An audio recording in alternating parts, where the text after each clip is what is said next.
Hi everyone, it's Tracy Lewin. And Peter Murray. Good morning, Tracy. Good morning, Peter. How are you on this beautiful Monday?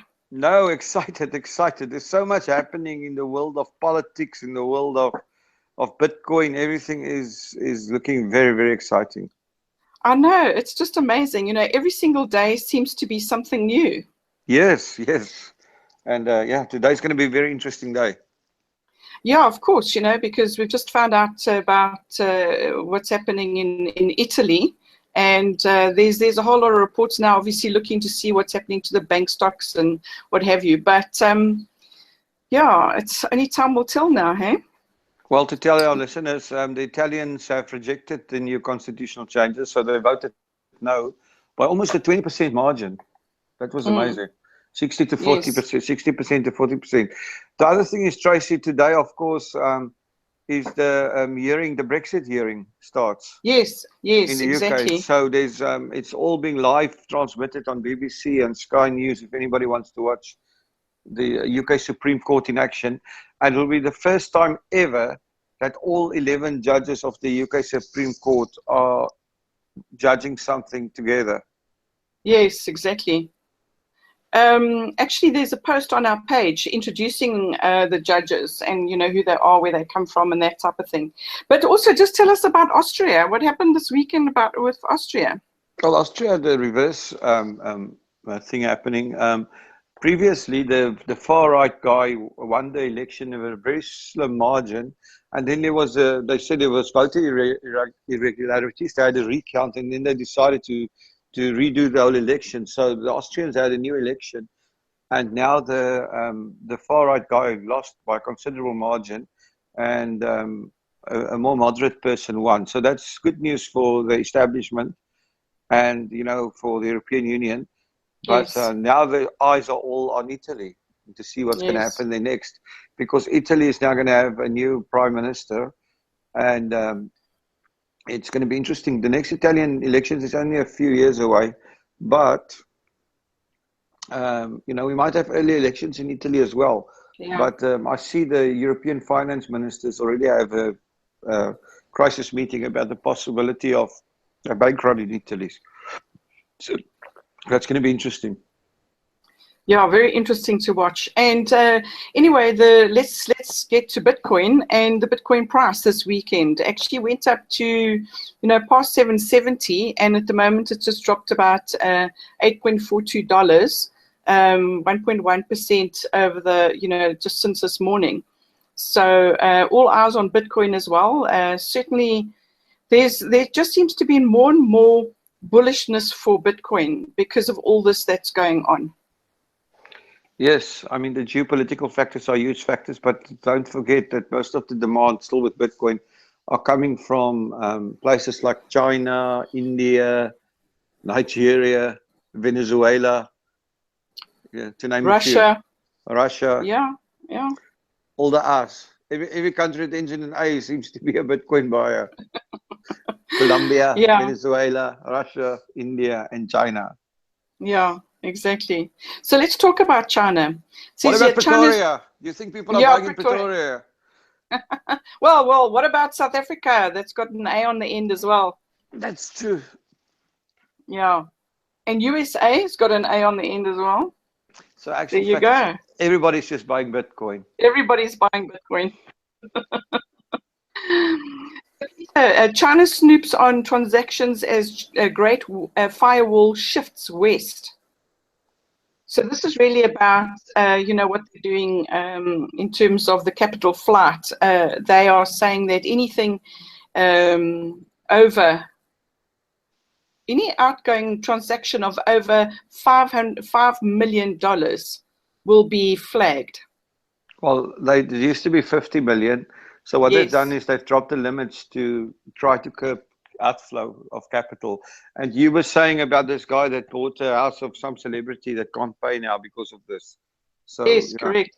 In Australia, Kate Blanchett's house. Yeah. Okay, so the next thing is Germany, because the German election is full of pitfalls for Angela Merkel in for 4 terms now. Wonder what's going to happen in Germany. I think she'll win again, but the Germans are also, a lot of these countries are getting nervous because of all the migrants and stuff coming in from Syria and everywhere, are putting huge pressures on their, domestic economies and stuff like this. Mm. So it's going to be interesting to see what happens, because the Germans are really, the Germans and the French are the real the big players in the European Union that wants it there.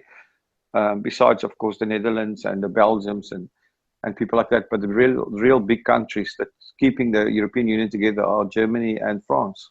France, yeah. Okay, here's a story about Spain. Spain joins a world war on cash. Bitcoin emerges as viable alternative. It says Spain's government plans to enforce a cash limit of 1,000 euros. I mean, is this 1,000 euros per transaction, or what is it? I've got no idea, but the fact is they're looking at the same stuff that the Indians are looking at. The Danish and the Swedish are all trying to get cash out of their economies, because they believe, and rightly so, that cash is the breeding ground for criminal activity, but also for tax evasion. So that's why they're trying to do this. But they're driving people to Bitcoin. Yeah. Actually, they're not. What they're saying is that there's other EU countries have already done this. So, of course, Portugal has also got a maximum of 1,000 euros. Greece, 1,500. Italy, also let's call it 1,000, and Belgium with 3,000 euros. So, in other words, you can't pay with that cash. If whatever you buy, you then, if it's anything over that amount, then you actually have to do an electronic transfer. Well, I'll tell you something interesting. When I was in Munich, I tried to change pounds to euros at one of the local banks, and I couldn't find a bank in all of Munich that could do this for me. The only place that it could be done was at a currency exchange at the airport. The German banks, they don't have any cash in the banks. To get cash, you actually have to open a bank account. So you can't get cash at all. Obviously, you can get cash from an ATM machine. But in the bank itself, you can't exchange cash, deposit cash, or the bank doesn't handle any cash. Yeah. So gone are the days where bank robbers could actually rush into a bank, hold up the guys and say, empty your tills. Exactly. Now the banks have more like a lounge. You come in, you sit down, you talk to the guys, because they don't have any security anymore, because there's no bank robbery possible. There is no cash in the bank. There's no cash in the bank. Crazy stuff. Okay, so here's somebody who ended up in prison. A 26-year-old Bitcoin entrepreneur was handed prison time, and the experience only confirmed his belief in cryptocurrency. This is Charlie Shrem. He got involved with money laundering and all sorts of things. So, yeah, he's had some time to think about it. In fact, he's come out and he started another business. Well, it's interesting. We'll see what's happened, what will happen to him, and what kind of business he's going to start now. But if he's going to launder money, he's going to end up in jail again. Yeah. He was charged with operating an unlicensed money transmitting business. Okay. That's what they call it nowadays, sounds of things. Okay, so Russian tax office updates legal stance on Bitcoin. So they've actually issued a letter concerning Bitcoin currencies. And the letter says that it does not define such terms as money, a surrogate, cryptocurrency, or virtual currency. And it doesn't say you're not prohibited in operating with cryptocurrencies. And using cryptocurrencies in transactions is a basis for considering such transactions as possibly related to laundering of illegally obtained money. Yeah. I mean, I don't really know what this all means. To me, it means that they're saying it's okay, you can use Bitcoin as long as you're not laundering money. Yes, absolutely. And I mean, that's the thing, that's all wishful. Okay, are you Bitcoin ready? What is Bitcoin ready, Tracy? Well, Bitcoin ready is basically, opening up your mind to the new digital economy, and starting off by opening up a bank. I was going to say bank account. Can you believe it? Opening up a Bitcoin wallet, understanding how the wallet works, then transacting, and of course, eventually buying your Bitcoin or deciding what business you're going to do or how you're going to invest in Bitcoin. So there's a whole bunch of things, but certainly we are Bitcoin. In fact, we are past being Bitcoin ready. Yes, no, we're definitely Bitcoin steady. Yeah. Bitcoin gets as busy as ever, speed slows, and backlog of transaction grows. Yeah, we had last week, the November the 20th to the 27th has been Bitcoin's busiest week ever. It's interesting because I've been doing a lot of transactions in the last week or so, and I can tell you my experience. Most transactions went through. There was a period where transactions went through within 3 to 4 minutes. And then we did one transaction that actually took 2 days to go through. So it all depends a little bit on the luck of the draw, where you end up in the blockchain and how long it takes to confirm those blocks. But to me, it's just, I always say it's like email in the beginning. When email came out, you waited 15 minutes to receive an email communication from somebody else. Now it's 1/1,000,000th of a second. I mean, if it's not immediate, you have the right address. So Bitcoin will be like this very, very shortly because people are upgrading every aspect of everything they use to do this. So Absolutely. my belief is that technology will solve this problem shortly. Okay, MasterCard gets serious with 4 blockchain patents. So, of course, everybody's getting involved in patents. And they just say that they're taking blockchain phenomenon very seriously. Well, MasterCard and Visa they basically have a monopoly on the payment card business. So I would assume that they would be very interested in looking at this all the time. So it's good news that they're looking at this as well now. Yeah, absolutely. So now we come to our hacking. Gooligan Android malware steals access to 1 million accounts. So the hooligan. The Gooligan, yes. So Hooligan. this is a vulnerability on the Android smartphone platform. Yes. Where people were downloading these hooligan apps. I'm not sure if it's games, apps, whatever, and they planted a little bug on your mobile phone, and accessed your account details. So much for playing safe online games. Yeah. Gmail, Google Docs. I'm thinking, Tracy, we're going to get to a point, if you want real security, we'll have a separate device for your banking that's not linked to your games and your Facebook and everything linked together. Otherwise, you'll never have complete security. Yeah. You need a blockchain device. That's incredible. Okay, let's go up. So relax while your Bitcoins grow in value for you, Peter. Thank you so much. I'm going to relax immediately. Okay, there's South Korea is going to have a conference soon.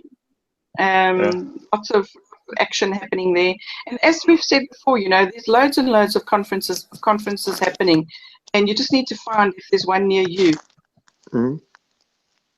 But of course, do your due diligence and make sure it's a conference you need to attend. It's amazing now that we have to do due diligence on conferences, and but it's important that you actually, before you start paying money for a conference, or have a look at who the people are that are actually running the conference and what the topics would be, because there's a lot of people charging a lot of money for conferences, and then you end up going and it's not always the quality that you expect. Then on the other hand, I've been to many good conferences. I've learned a lot by going to conferences. So if I have the choice of to go and not to go, I'd rather err on the side of going, because you never know who you meet and what you learn. Exactly. They always say showing up is the most important thing to do. Yes. Okay, what the IRS summons will mean for Coinbase users. So this is just a tax expert who's talking about recent summons that the IRS with regards to Coinbase, saying that they want to actually get hold of their bank accounts.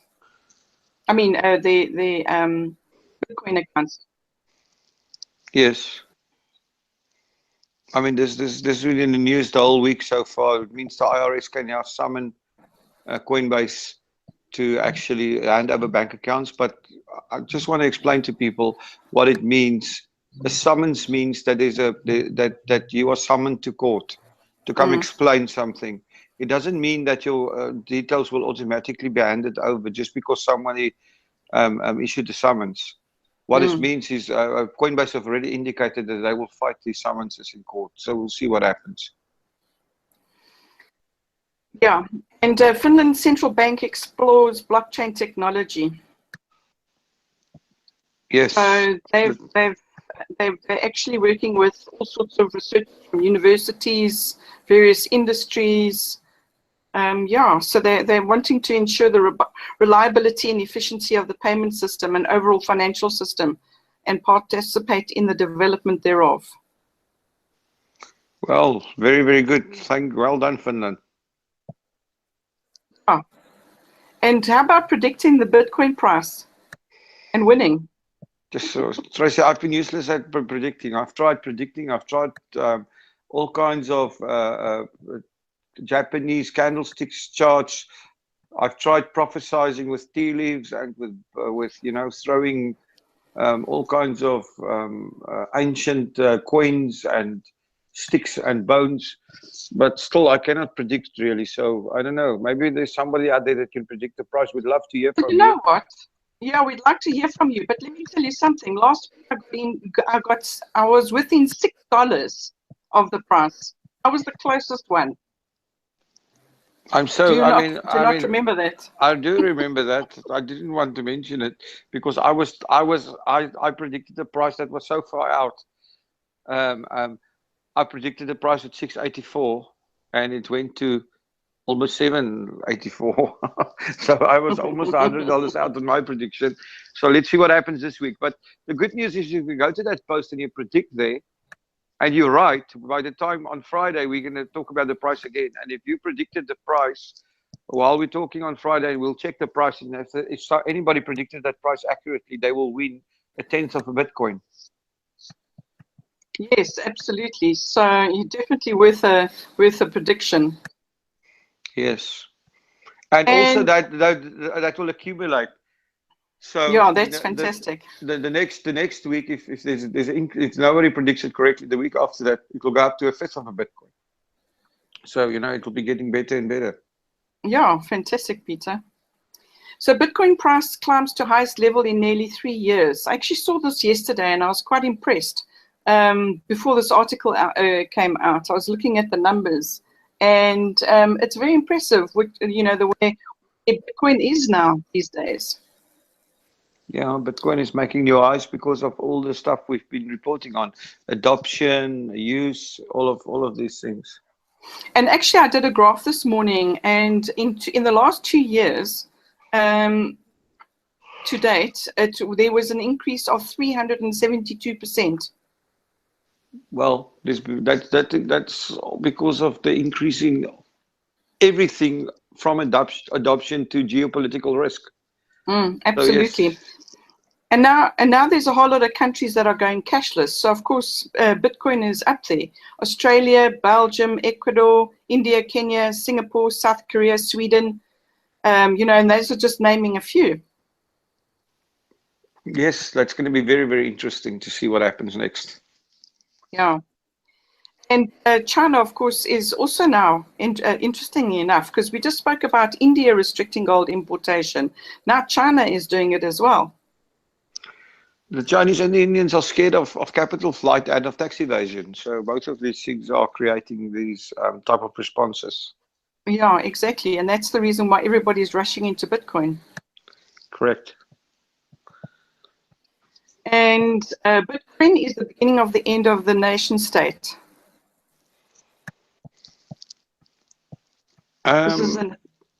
Yeah, I'm not sure if I totally agree with this type of assessment. I think Brexit and all of these things, the anti-establishment votes have shown us that people are becoming more patriotic and are actually looking towards increasing the strength of the nation state. It might be a nation state with a different type of economy, but I don't think nation states will disappear. No. And let's just go up the page. Zimbabwe unleashes new dollar-pegged currency. Yeah, there's all sorts of things. And that's Grace Mugabe's photograph on that 100 bond note. I don't think anybody's going to trust the peg, so these notes are going to be worthless soon. Yeah, and in actual fact, they are pushing back. I mean, we had a conversation with someone who went up to Zimbabwe, and the people are really pushing back with regard to these bonds. They really are wanting to get more into Bitcoin. But interestingly enough, it's not easy to get Bitcoin in Zimbabwe. It's difficult and the prices are high. Absolutely. I'm just scrolling past the last video. There's actually quite a few explainer videos on the page this weekend. And, you know, if you want to know anything about Bitcoin and what it's about, or rather not, if you're listening to this, maybe you want to share with someone who doesn't really know much, it's a very easy way to do it. Just share the video. Very quick, short videos. US Treasury Bureau considers allowing fintech companies as special purpose national banks. That's interesting. So they're creating a special purpose vehicle for fintech companies. This is a good sign. You know, they're trying to really grow this industry. And, you know, this is why I believe that, you know, all these fears that people have of Bitcoin being banned and all this stuff is unfounded now, because, you know, it's all debunked, because the governments are trying to creating all special purpose vehicles. They're going for regulation and they're accepting the technology, and, you know, they're going to regulate it to protect consumers and to protect society and whatever, and protect their interests as well. But it doesn't matter. It means it gives legitimacy, and more people can be using Bitcoin and cryptocurrencies with confidence. Yes, absolutely. This is actually quite an interesting article. And, you know, because we've been talking about the blocks, in fact, the block size discussion's been going on for about 2 years. And, you know, Chandler Guo, to the Bitcoin community, says, you know, let's not have a war about this, because in fact, it seems that miners are pretty happy at the moment. That's what he's saying. He says no one can control Bitcoin, and the people like it. 2 years ago, why did we want the block size? It was because it was $200. Bitcoin was too cheap.